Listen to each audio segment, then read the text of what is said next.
good people don't smoke marijuana. I've known Larry for a long time. Quiet, numbskulls, I'm broadcasting. The medical marijuana. The medical marijuana. Radio show. The medical marijuana for you and me. Ah, yeah, the medical marijuana. Whoa, whoa, whoa, whoa, ah, yeah, the medical. It's the medical marijuana show.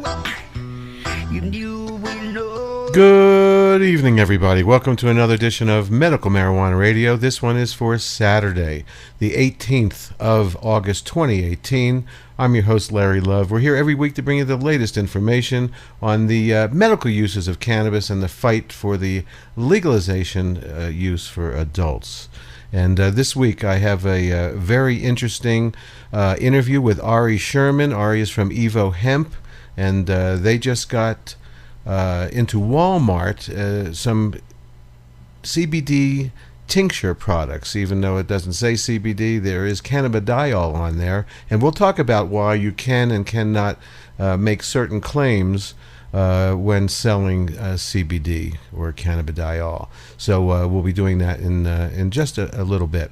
But of course, first I have news for you. But before the news today, every year on August the 18th, I tell this story, and it before there was 420 from those guys that met after school in San Rafael back in the 70s. Back in the late 60s, early 70s, I can't remember, right around that time, when I moved to Los Angeles, California, my family became friends with an actress by the name of Nancy Malone, who was a pioneer with being a woman director and an actress. And she knew I was a fan of W.C. Fields, and so she gave me a photocopy in a binder of a book written in 1939 by W.C. Fields called W.C. Fields for President. And it was he was doing a fictional run for president, like a lot of celebrities have done in the past. And in the book, when I started reading it back then, probably around 69 or 70, I read a passage in one of the chapters, and it starts off, I'm going to paraphrase right now. I do have the book around somewhere, and I was going to read from it, but it's been misplaced. So in paraphrasing what W.C. Fields, this wonderful vaudevillian actor, director, writer, what he wrote in this book in 1939 was this, and I relate to it because this is my 50th year anniversary of using this plant, and so I always celebrate on August the 18th. And so in reading his book, in paraphrase again, he says, in honor of the first time I smoked my first marijuana cigarette, every August 18th, I go into my backyard and I smoke a marijuana cigarette, and then I go into my memory basket and I think about my life. And so since the late 60s, early 70s, like I say, every August 18th, I celebrate cannabis. And I go back into my life, and I think in my memory basket and think about my life as well. So I hope that today, on August 18th, you all will do that. And remember that maybe the first celebration in modern times might have been W.C. Fields celebrating every August 18th. So now I've got some news for you. 1, 2, 3.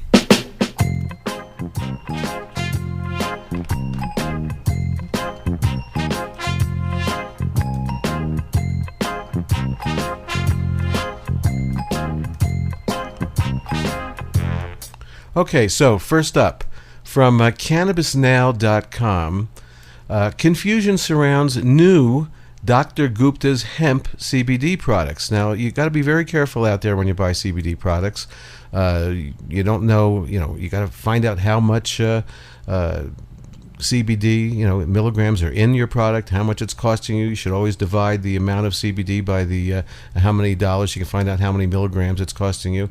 So anyway, there's confusion now because a new line of hemp-derived CBD products appears to be capitalizing on the assumption that Dr. Gupta refers to Dr. Sanjay Gupta, CNN's chief medical correspondent and medical advocate. And so here's the story. In an announcement on August 9th, a company called Tree of Knowledge announced that they would be launching a line of hemp-derived CBD products for Dr. Sanjay Gupta, which they would call Dr. Gupta's, in quotes, under the Gupta Products umbrella. They announced the line will include products like CBD capsules, CBD tinctures, and CBD salve. However, Dr. Sanjay Gupta, in question, is not the famous CNN chief medical correspondent who brought CBD to the mainstream with his documentary series Weed.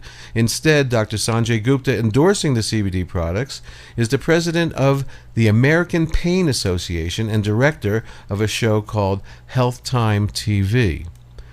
Quote, we are extremely excited that Dr. Gupta has selected TOK, Tree of Knowledge, to work with to create a new product line under his name.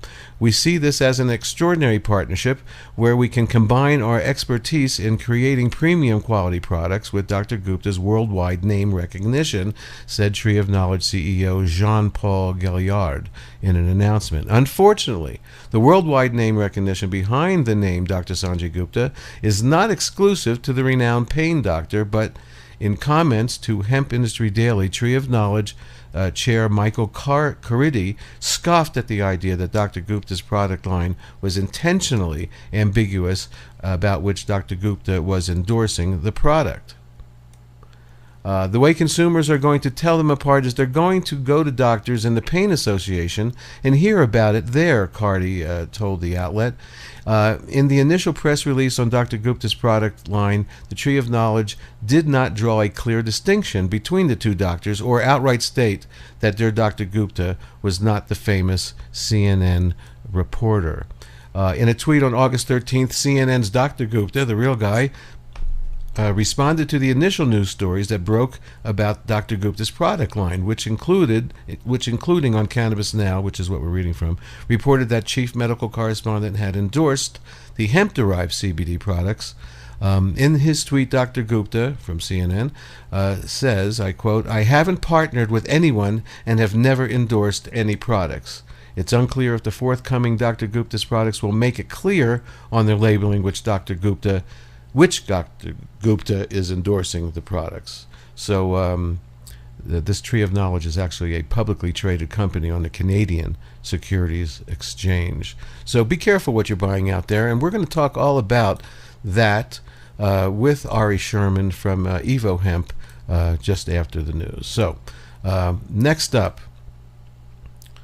there's a 5-year-old with a rare epilepsy, and the court is allowing THC treatment at school. And we talked about that last week as well with Tricia Brick, and we'll have another story with her in a minute. But here's this story. School is done for the day, and kindergartner Brooke Adams is headed home with her mother. Good job. Brooke loves it. But this 5-year-old is attending school under a temporary court order. Brooke has a rare form of epilepsy called Dravet. She needs THC, the key ingredient of cannabis, to treat her strong seizures. But under law, cannabis is banned from school campuses. It's life-saving. Many kids that have Dravet, they can have long seizures and go into a coma because they can't stop them. I mean, that's how dramatic this could be. This is video of Brooke having a seizure this summer on a San Diego beach. Her mother puts a few drops of the THC oil in Brooke's mouth, and the seizure stops in minutes. It's like your body's running a marathon in a matter of minutes. Brookie, you want a book? Here, let's do books.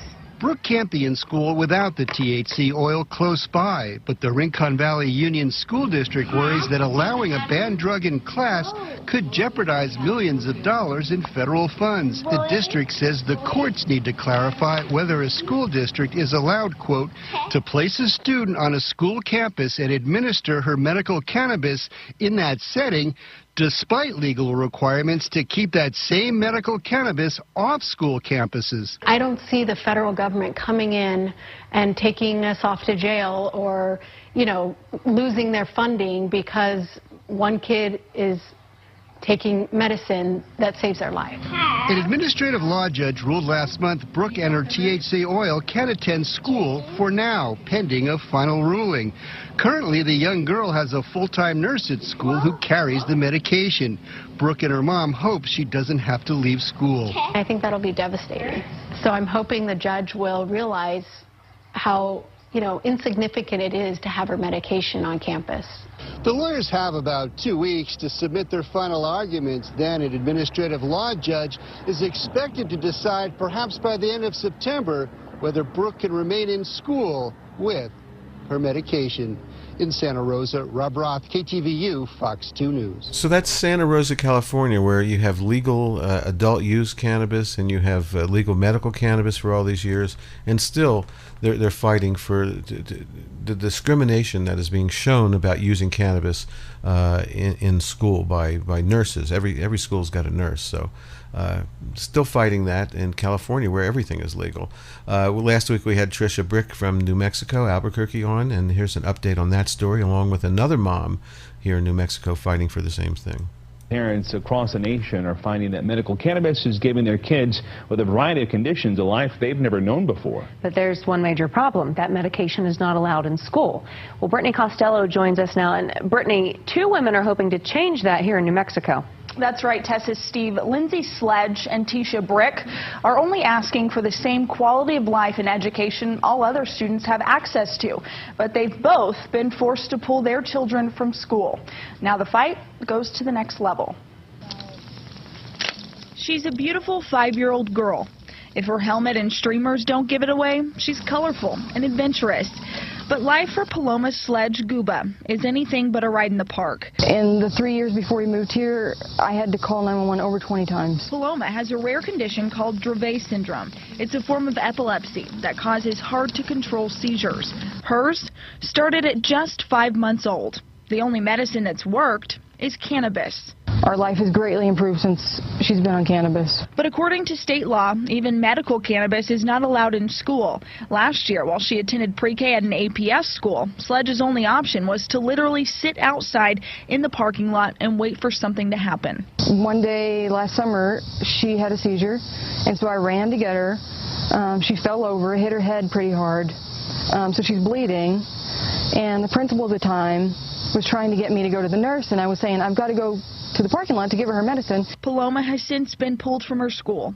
What was supposed to be her first day of kindergarten came and went. But she's not the only one. I have a lot of friends there. For the past year, Tisha Brick's son, Anthony, has been in the same position. He's supposed to be in 5th grade, but is dependent on a medicine he can't get access to while at school. We spent years in and out of hospitals. He had been on pharmaceuticals. Those did not help him at all. He didn't respond to them. He wasn't even able to stay in school at that point. Both parents have been in limbo, but are finally getting some accommodation from the New Mexico Public Education Department. When I asked for help in the beginning of this whole ordeal, that's when help should have been given, not only by the school, but by the state and by our lawmakers. Sledge and Brick will soon head to due process hearings at their respective districts. Sledge at APS and Brick in Estancia. Brick will even act as her own attorney, providing witnesses, questioning teachers and doctors to show how truly invaluable this medicine is.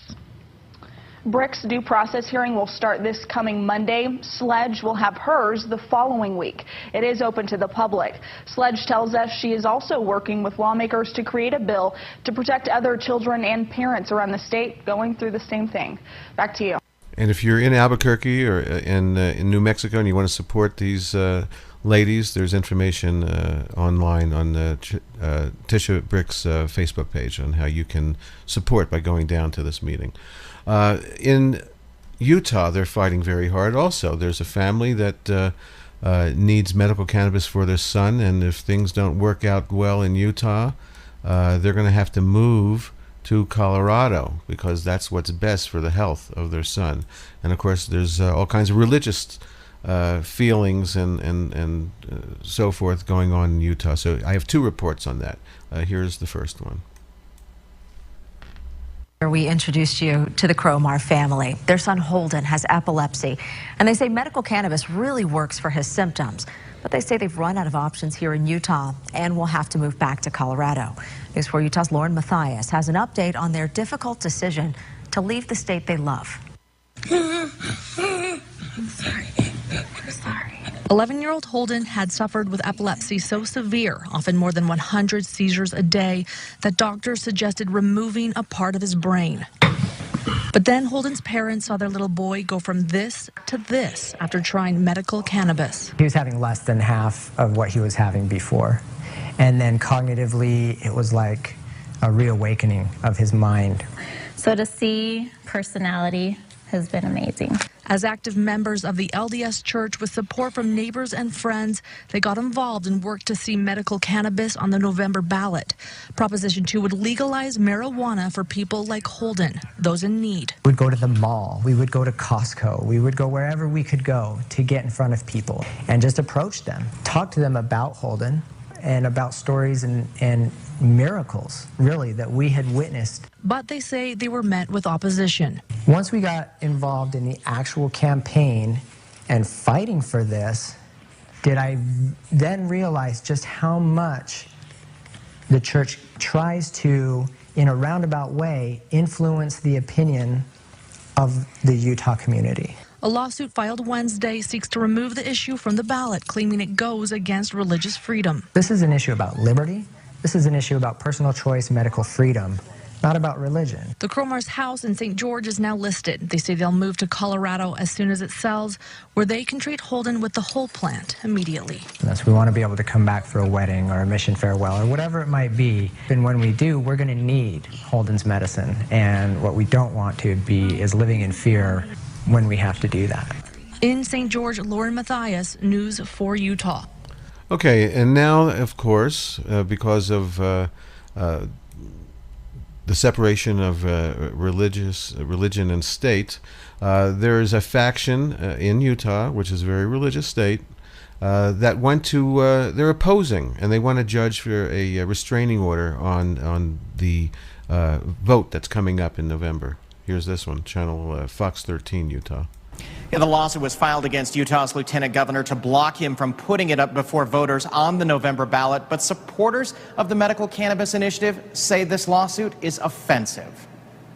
I don't think this has been attempted in any other state, using your religion to take it off the ballot. The Utah Patients Coalition says it will jump into the lawsuit filed by opponents of the medical marijuana ballot initiative that's seeking to block Proposition 2 from going on the November ballot. The lawsuit makes a religious freedom argument. It notes the LDS Church is a dominant presence in Utah and says they have a constitutional right to exercise their religious beliefs. This includes the right not to consort with, be around, or do business with people engaging in activities which their religion finds repugnant, and to refuse to lease their property to people engaging in activities which they deeply oppose. It's not just the LDS Church, it's any religion. I don't think anyone is in favor of smoking whole plant marijuana in apartments. Who is? Walter Plum III is one of the plaintiffs. He's been a backer of opposition efforts against Proposition 2. I'm a Christian, and I'm against this. I'm against marijuana. I'm against whole plant marijuana. I'm not against the extracts such as CBD oil that may help people, or the FDA-approved marijuana products. Supporters of medical marijuana say the lawsuit is offensive. To call these medical patients repugnant, these people that are in some of the most dire and desperate medical situations in their lives, we find particularly distasteful. The LDS Church declined to comment on the lawsuit. So did Lieutenant Governor Spencer Cox's office. The majority of LDS members support our ballot initiative. So for them to cloak themselves in this self-righteousness that they have, that they can't support this because of their LDS beliefs, I think is extremely and unnecessarily divisive. Now, Plum tells me he plans to go to a judge to ask for a temporary restraining order to block Proposition 2 from the ballot. He's already planning to amend his lawsuit, dropping one of the opposition groups known as Drug Safe Utah from the lawsuit and adding a newly formed group in opposition to the ballot initiative. That one is called Truth About Prop 2. Live on the Hill, Ben Winslow, Fox 13 News, Utah. So, look, they're fighting very hard there, and we'll have to see what happens. The LDS Church has a huge influence on what goes on in that state. All right, before we take a break and come back with Ari Sherman from EVO Hemp, we are going to play this last little clip. Former NFL player advocating for cannabis for pain relief. And, of course, this is Marvin Washington. Welcome back. It's been called an epidemic, opioid addiction, and athletes may be especially prone to it. From sore muscles to battling through injuries, some athletes actually rely on them to stay pain-free. That's right, but a former NFL player and Super Bowl champion thinks he might have found a new solution. He's in Phoenix this weekend touting cannabis oil, yes, from marijuana, as a relief if you use it pre and post workout. Team 12's Monica Garcia tells us more, along with how it's all 100% legal. Everybody knows about football fingers, and I definitely have them. For years, Marvin Washington, a retired NFL player who played mostly with the New York Jets, struggled with aches and pains associated with the sport. I played in the NFL in the trenches for 11 years. During the week, I would take anti-inflammatories and pain blockers, and then during the game, before the game, I would take a pain blocker. So he turned to cannabis to wean off the pain pills, and later on started using it before and after his workouts. And I put it on there, and I can get through the day. But not the kind you might be thinking. Because it doesn't get you high. It gets you healthy. This is the wave of the future, because you don't want to be on the opiates and pharmaceuticals that are poisoning our country right now. Unlike the plant that produces marijuana, the hemp plant that produces CBD oils has little to no THC. Isosport is leading the industry. Marvin is a co-founder. With performance sprays for focus, lotions and capsules for pain relief, even water for a performance boost. For somebody that works out every day and get inflammation, it's anti-inflammatory. This is great because 80% of your injuries come from inflammation in your body. From athletes to the average Joe, you don't need a medical marijuana license to buy it, and it won't show up on a drug test either. There are a lot of similar products out on the market today, and not all of them are trustworthy. Before buying CBD oil, do your research. Monica Garcia, 12 News. Okay, we're going to be back in just a second. Take a quick little break. We'll be back with Ari Sherman from EVO Hemp. We're going to talk about how he got his tincture product into Walmart, 1,500 milligrams. You can order it online, 1,500 milligrams of cannabidiol for $80, and he got it into Walmart, and they're selling it online. And we'll be right back, and we'll talk about that in just a second. The medical marijuana. The medical marijuana. Radio show. Hey, this is Scott from Rare Dangness. You're listening to Medical Marijuana Radio. And we're back. And online today from EVO Hemp, I have the CEO, founder, and president, Ari Sherman from Colorado. Welcome to Medical Marijuana Radio, Ari. Hi, thanks for having me. So, like I said to you in the pre-interview, EVO Hemp, you had posted a post about getting a tincture into Walmart. Now, that must have been a really interesting thing to do, and you're selling what you're calling American hemp extract tincture with 1,500 milligrams, it says, for $80, according to today's Walmart page. So tell me, how did you do that, and how did you get started in the hemp industry as well?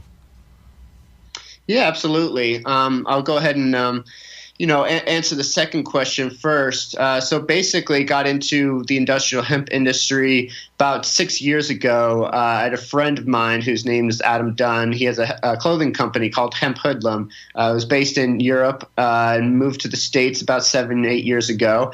So that kind of got hemp on my mind. I started learning about the industrial and economic and environmental benefits of industrial hemp farming. So we thought, this is something that could really be gaining a lot of traction, kind of from a social level here in the United States. This was about 2011, and there wasn't any hemp being grown in the U.S. at that time. But we could see, because of the recreational and medical marijuana movements, that hemp was kind of being was tagging along with that ride, and then kind of pushed through and made a name for itself and started being legalized state by state. So that really got us excited. We got into hemp foods first through my mom. She's a nurse and a nutritionist.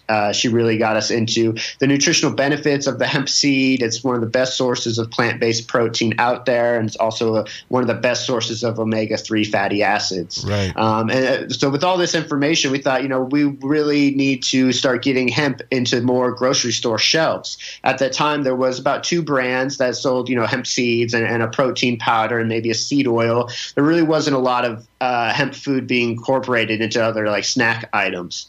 So we launched with nutrition bars, some protein bars first, simply because it really highlights the benefits of the hemp seed. Really nutrient-dense products, really high in protein, fiber, and other minerals. And that's kind of what you're going after with the energy bar. Right.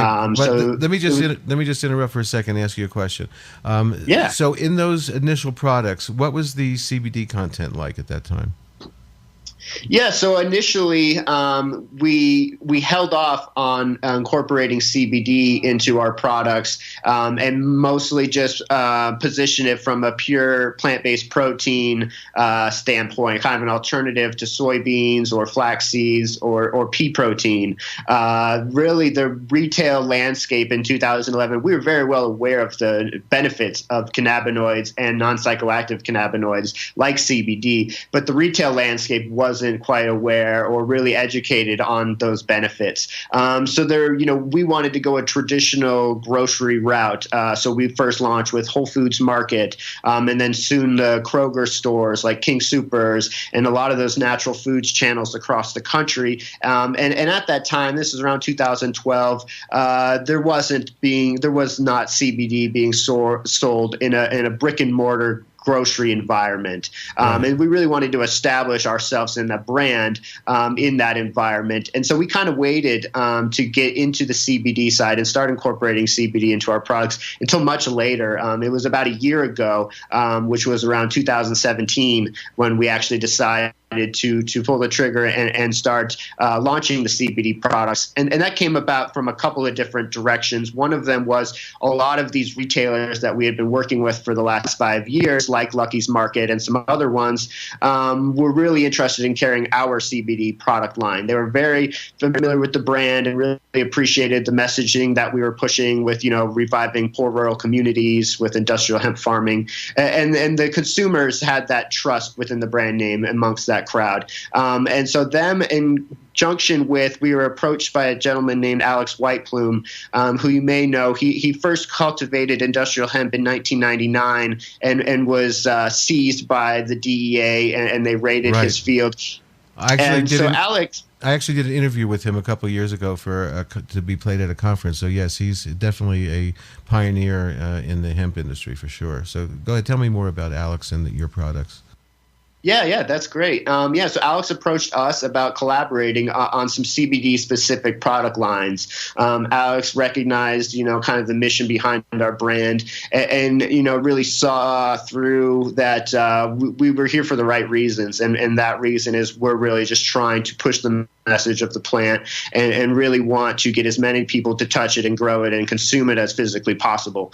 So that message resonated with Alex. And so we launched a line of tinctures and soft gels that were cultivated. The flower was cultivated by Alex and his team, which was really exciting. And, really just want to push that message on that this plant is really great at providing, really high-paying agricultural jobs that can really transform these really poor rural communities. And Pine Ridge Reservation, where Alex is from, is the poorest rural community in the United States. So there's really not a better place to start our mission than Pine Ridge. Right. And, the pricing part of it, to answer your second question, getting into retail stores is kind of what we've been doing for the last 6 years. So we've built out a large network of brokers and salespeople that are really the boots on the ground. So I'm not going to take too much credit for really really getting these products placed into these stores. It takes a very large team of people.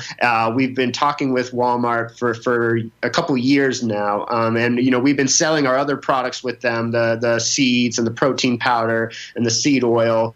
And they were hesitant, like most, with CBD and the extracts. And it was about 2 weeks ago. This is about beginning of August 2018, they decided that they were going to go ahead and carry those CBD products. And they've been a great partner, and we're excited about continuing to break through these barriers that these brick and mortar retail stores have kind of put up temporarily. Right. So let me ask you this.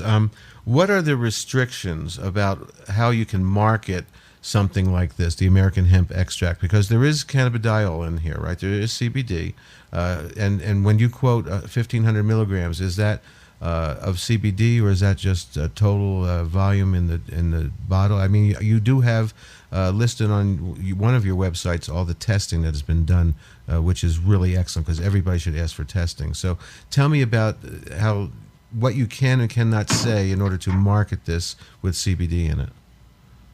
Yeah, that's a great question, and it is such an evolving landscape on what we can and cannot say. And so today, really, we've tried to avoid using the acronym CBD. It's kind of it's a bad word with a lot of groups, specifically federal regulated groups such as banking. So we had a really big challenge with banking partners. We've had big challenges with e-commerce partners. We've had multiple times having our accounts shut down, e-commerce and banking, because of CBD being used in marketing materials. And we try to, we use the term cannabidiol. I try to not use the term CBD, mostly because from an education standpoint, I feel that a lot of people still don't even know what CBD actually is, even though they've heard of the term and they use the product. So from an education standpoint, I think it's good to use the full terminology, but also it's such a gray landscape. So for example, we had our account shut down simply because one of our social media influencers had used the term CBD in one of their social media posts. And so our banking partners had gone through all of our social media accounts and just to find us using the term CBD to say, hey, look, you guys are selling these products. This is not allowed. So that's a big challenge. And we can't market these products also on these social channels. So we can post about them, but we can't pay for, we can't run Facebook ads to promote it. We can't even run Google, keyword searches to promote the product. So it's really challenging. And really for us to get around that is mostly word of mouth and kind of influencer marketing. Sure. Well, listen, I know that you're actually, entering this phase of your business at a strange time, to where, is CBD a Schedule 1, blah, blah, blah. And so you're walking, a gray line for sure. But Colorado did something a little bit different than other states with I guess is with cannabidiol, or is it just with industrial hemp, where they have it classified as a food? Can you tell me about that?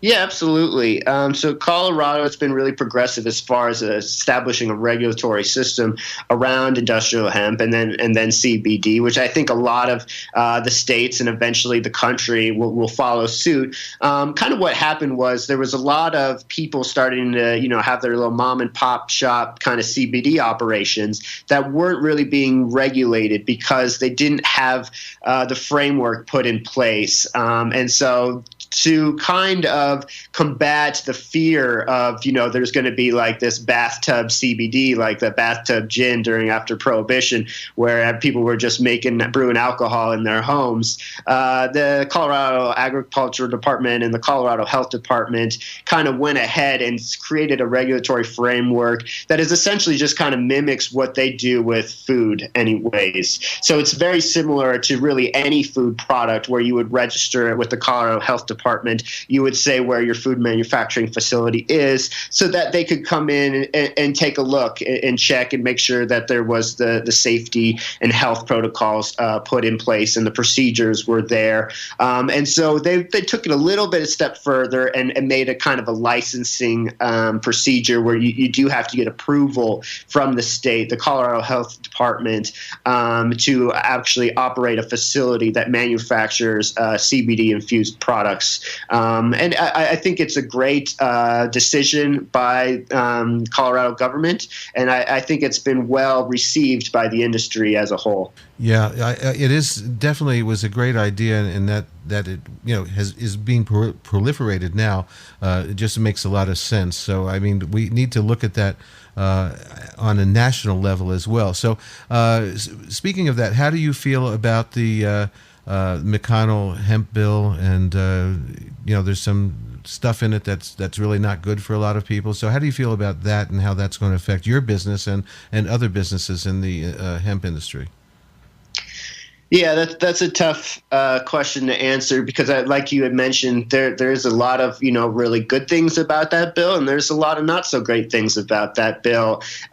At the end of the day, I think we live in a world of alternatives, right? So what's the alternative to McConnell's bill? And that's that it's federally illegal, that it's been the same that it's been for the last 100 years, that some of these state programs might be shut down, and this whole thing might get reversed. So, I'm a big believer in kind of what's the alternative. And I think that as the industry moves forward, as long as, the voices stay strong within the industry and the people that are behind it, and it's not controlled by the federal government, I think we'll be able to figure out a way to get some of those not so great aspects of the law kind of slowly changed. And I think it will evolve over time. I mean, even here in Colorado during the whole medical and then change to recreational marijuana industry, I mean, every month there was a different change in laws. And I mean, and that was even, it was a constitutional amendment, so it's hard to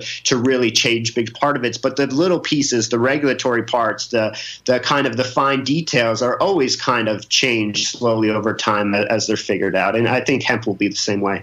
Right. So your current product that we've been talking about, which is you're calling it American Hemp Extract Tincture, everything, and of course, I want to know what other products you have as well.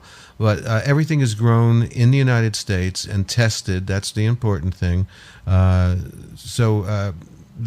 Many like the little CBD boutique type places that you were talking about, they were sourcing things from China and other places, and there was heavy metals in it. So it's really important that we're going to put this in our bodies, that testing is involved. And everybody out there, when they buy CBD or look online for it, they really should look and see what the tests are. And I commend you for posting those tests. It makes a lot of sense. Yeah, absolutely. Transparency is so key, and it's tough right now to be transparent in our industry because, like I mentioned earlier, even putting the acronym CBD in our product kind of threatens the success of the product launch, just because it limits the amount of retailers that we can work with, the distributors. It threatens our banking partners. But the problem is then you're not being transparent. I mean, I'd be the first one to say that I would love to have that analysis on the box or the label that you could tear and fold open and really see the terpene content and the cannabinoid ratios and what other things were in there. Are there other like heavy metals and pesticides used in those products? And I do think that within the next 5 years or so, as this does become more mainstream and the regulations are put in place, that we will be able to be that transparent. And I hope to say that, in a couple of years, you'll be able to pull out an EVO Hemp, extract it and see the full analysis right there on the bottle. Yes, obviously medications in the medication world obviously have all those inserts that tell you all about the side effects and so forth. Looking forward, what different products do you currently have, and what do you want to put into the system looking forward in the near future? Yeah, so our initial product line launched with the energy bars, and they're kind of a great entry to the hemp world. I really like that product simply because it's a lower price point. It's around $2.50 for a bar, and they are organic certified and really great quality ingredients. But it's nice because you don't have to make a very large purchase. You don't have to spend $20, $50, $100 to get a taste of the hemp products, and it's great too because then you can sample them out to your family and friends and introduce them to hemp foods and hemp supplements. And we also have the hemp hearts or the shelled hemp seed. We have a protein powder. We have 2 protein powders now, a traditional raw, which is a 50% protein by weight. And then we also have a hemp 90, we call it, which is about a 90% hemp protein by weight, similar to like a whey protein where it's kind of a white consistency. There's no chlorophyll in it. Really great at mixing into beverages and such. And then we also have the hemp seed oil, which is a really great source of omega-3 fatty acids. People put them on salad dressings, but it's also unique, kind of like coconut oil, where people put it on their skin because it's really great at hydration and treating skin conditions like eczema. So kind of going forward, it's really how do we now start incorporating CBD into our other food and supplement products, and what other kind of delivery methods of CBD do we feel are going to be really, kind of valued and find a niche for different delivery methods, whether that's, syrups or powders or other things that you can incorporate into your food and beverages, and then start, working on incorporating CBD into our current product line, like our energy bars. So currently, like the energy bars that I saw that Costco is selling, I guess now, is there cannabidiol in there?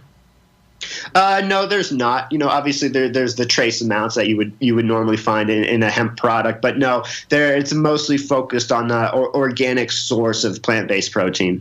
And what about the American hemp extract tincture? Obviously, that's got cannabidiol in it, but is there below the 3% THC in that, or is that strictly been stripped out and there's no THC at all, 0?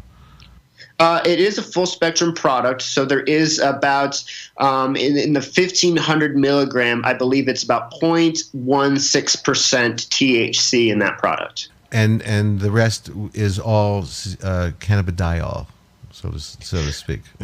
Yeah, for the most part, it is a good array that you will find a decent content of CBN, CBG, and CBC in there. But yeah, the bulk of it would be the cannabidiol. Well, CBN is very important for a lot of people, so that's actually a good thing. How is this extracted? Is it CO2? Yeah, it is. We decided for now we're going with a subcritical CO2 process, and it's unique because it's actually an organic certified subcritical CO2. And then just briefly, that's essentially similar to a traditional CO2 process, but we do low pressure and lower temperatures. It's we have to do smaller batches and we have to do smaller run size. It becomes more expensive, and then also we have to, from there, it preserves the terpene content better. It preserves the cannabinoids a little better. So we do really like to have a really strong, natural terpene content in our extract as well. And we feel the subcritical does a pretty good job at that. Well, I want to commend you for getting this out to the masses and at a decent price, because 1,500 milligrams for $80. There's people spending more than that for maybe 500 milligrams of CBD. So this has just really been a sticking point for me over the last couple of years, where people were spending lots of money and getting actually very little CBD. So this is great. Where do you think? Obviously, something's got to change in order for you guys and people in our industry to do business as far as the banking is concerned. Where do you think CBD is going to end up totally being descheduled? Is it going to? I mean, you've got GW Pharmaceutical now with their fingers all over CBD and this whole industry right now. So they're doing things that are going to affect you and GW Pharmaceutical. So where do you think this is going to end up as far as CBD is concerned on the schedule? Yeah, I think it always comes down to money, right? And you brought it up at the beginning of this question, where a big part of our mission is really we want these products to be more accessible and more affordable for everyone. That was a big problem that I had with the industry. One of the reasons why I felt that there was a need for an EVO Hemp branded CBD product, because we come from the grocery side of the industry where our margins are very small. I'm competing with the major energy bar and protein bar players of the game, so I have to work with very small margins. We offer very high quality organic products that we have to then put on the shelf next to some of these cheaper, not as great a quality products, but the consumer isn't really willing to spend that much more money. And so we come from that kind of mindset. And the reason we chose to sell our products at the price point that we do is because we take the same margins on our energy bar as we do on our 1,500 milligram tincture, and it's just enough that we need to keep the business going and keep it growing, but it also allows the products to be a lot more affordable. And then to go to your second part of the question was the dollars there's a balance between how much funding is coming from these organizations like GW Pharmaceuticals, who are lobbying the federal government to put more heavy restrictions on cannabinoids so that they can take larger share of the market. That makes sense. That's basic business. But then you also have another piece of it, which isn't as obvious. You have the biggest, like I said before, the biggest advocates of hemp right now is these rural Republican conservatives from Kentucky and North Carolina and Tennessee, where they have really been surviving off of tobacco for a very long time. And their constituents are these farmers that are looking to replace the tobacco fields, because that industry is obviously not what it used to be. And industrial hemp is such a great replacement for tobacco, and especially with CBD, because the dollar amount that these farmers could get per acre is so high compared to other crops like soy, wheat, and corn. And now the Congress and the Senate and their staff have been fully educated on those benefits from the small individual family farmer side of things. So now you have this battle between large, gigantic agricultural chemical companies like Bayer, Monsanto, and GW Pharmaceuticals. But then you have this very large pool of small, middle-sized, even larger-sized farmers in Middle America that are looking at growing industrial hemp and specifically CBD. And they need it to be produced and sold at scale for this to really work, and for everyone that wants to get involved to really make it a success. We need to be selling a lot of CBD. Like this product needs to be like turmeric or fish oil or vitamin C or vitamin D. It needs to be incorporated into millions of products across many different sales channels. And I think that piece of it is bigger than giving all of it to GW Pharmaceuticals. And so go ahead. No, I was just going to say, I totally get the path that you're on. And it's just in order to do business better than you said you've had your accounts at banks shut down. I mean, when I was managing a dispensary, we probably went through 5 or 6 banks that kept shutting us down. So it's got to change. So do you think, just to get back to my question, and I don't know that you answered it, do you think it'll be, what schedule do you think it'll have to drop to, or do you think it's possible they would deschedule it, or that would like ruin the whole GW Pharmaceuticals thing if they descheduled it? Just kind of going off of what I was saying is that it has to, doesn't have to, but it looks like it's going to become just like any other agricultural product. It looks like it's going to become turmeric or blue-green algae. It's going to be a supplement, because that's where the dollars are for the constituents of these congressmen and senators. Right. Politicians are only caring about getting reelected or getting their parties reelected, and that's only going to happen if their constituents believe that they have their interest at hand. And that's going to be with a supplement based instead of a medical based. Right. One more question about the American hemp extract tincture. What is the carrier in there? Is it alcohol? Is it glycerin? What do you have going on in there for people? Yeah, it's just our organic hemp seed oil that we cultivate out here in Colorado. Perfect. That's even better. I know years ago we were extracting cannabis, with THC into hemp seed oil and that kind of thing, which makes a lot of sense to keep it all in the same family. Before we go, I just have another interesting question for you.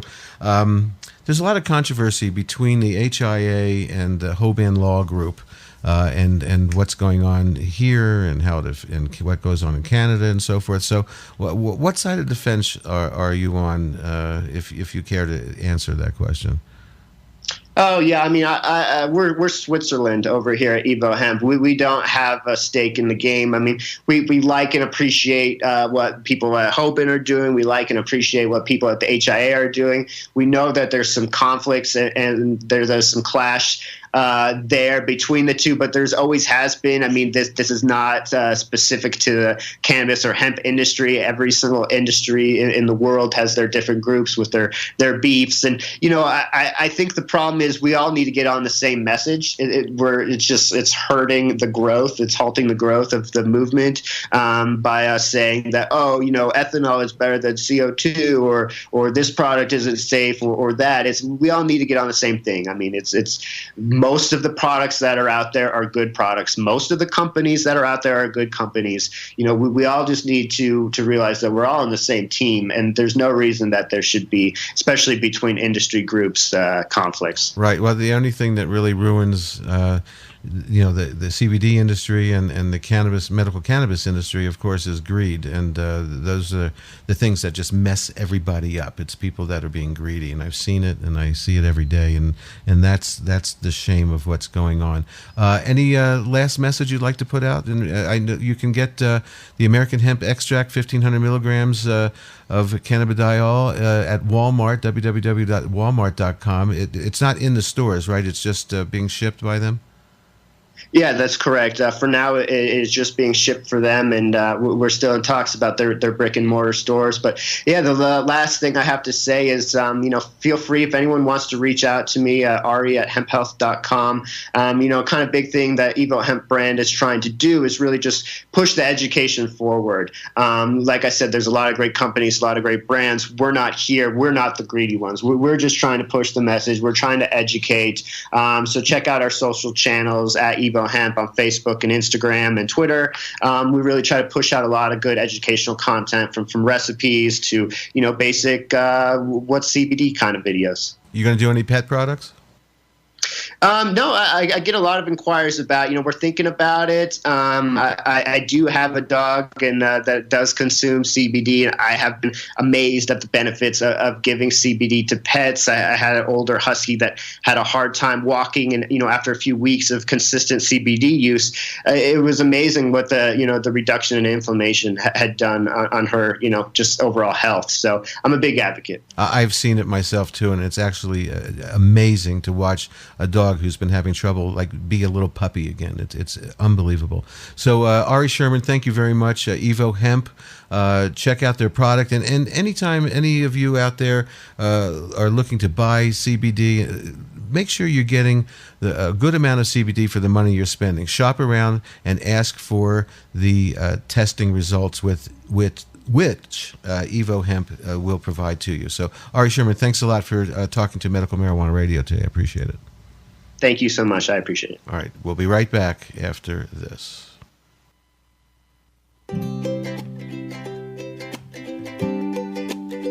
Hey, morning, bro.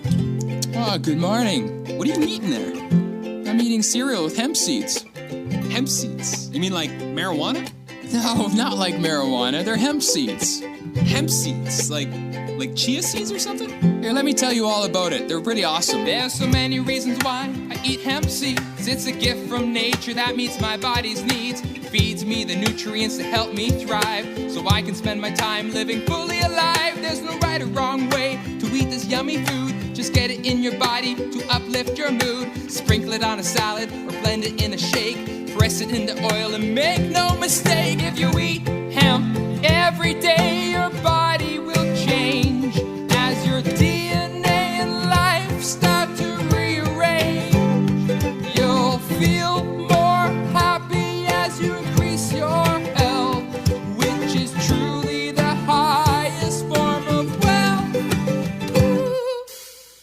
Yeah, that sounds great, man, but I need protein. I gotta eat my eggs and my bacon and my toast and my peanut butter. Oh, settle down, man, settle down. Hemp's got all those things. It's more digestible than meat, eggs and cheese. Replaces things with hemp and your body will be pleased. It's a great source of protein and vitamin E. Such wonderful things that boost immunity. Hemp also helps heal old injuries, reduce inflammation and prevents disease. 3 tablespoons a day to keep the doctor away, so you can enjoy life while you laugh and play. If you eat hemp every day, your body will change as your DNA and life start to rearrange. You'll feel more happy as you increase your health, which is truly the highest form of wealth. Come on, man, you'll feel more confident when you look into the mirror. Your mind, your eyes, your heart will suddenly be clearer. Eat some hemp right now and see how good you will feel. It's the most delicious thing to add to every meal.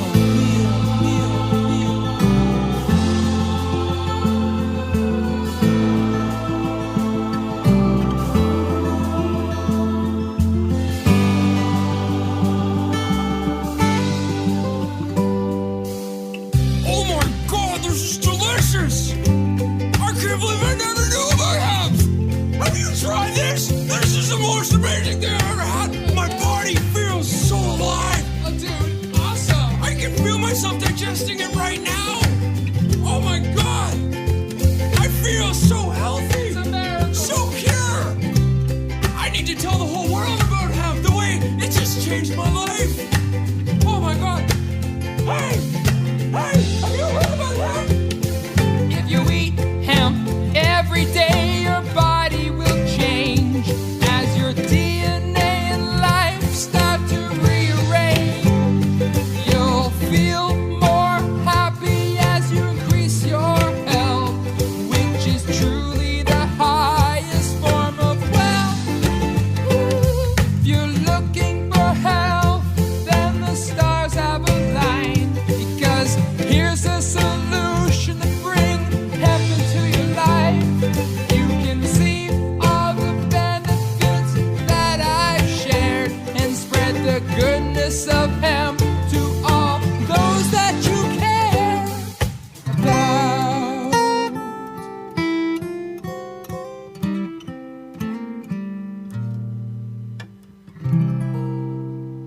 I love hemp. The medical marijuana. The medical marijuana.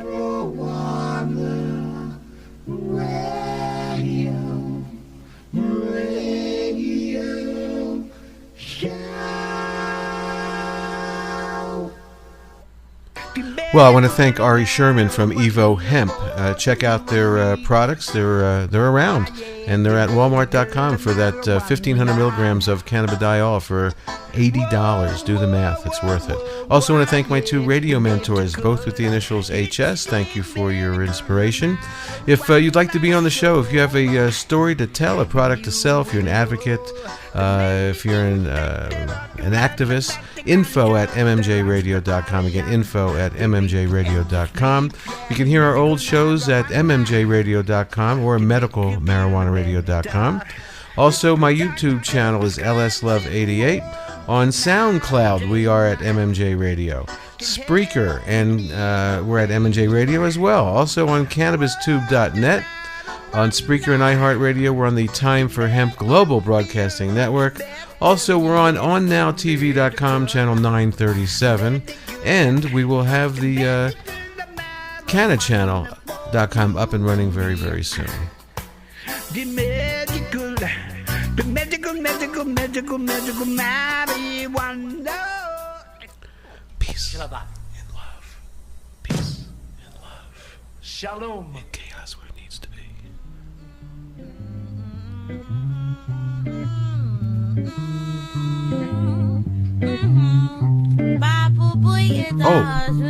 Oh yeah, and fuck Trump.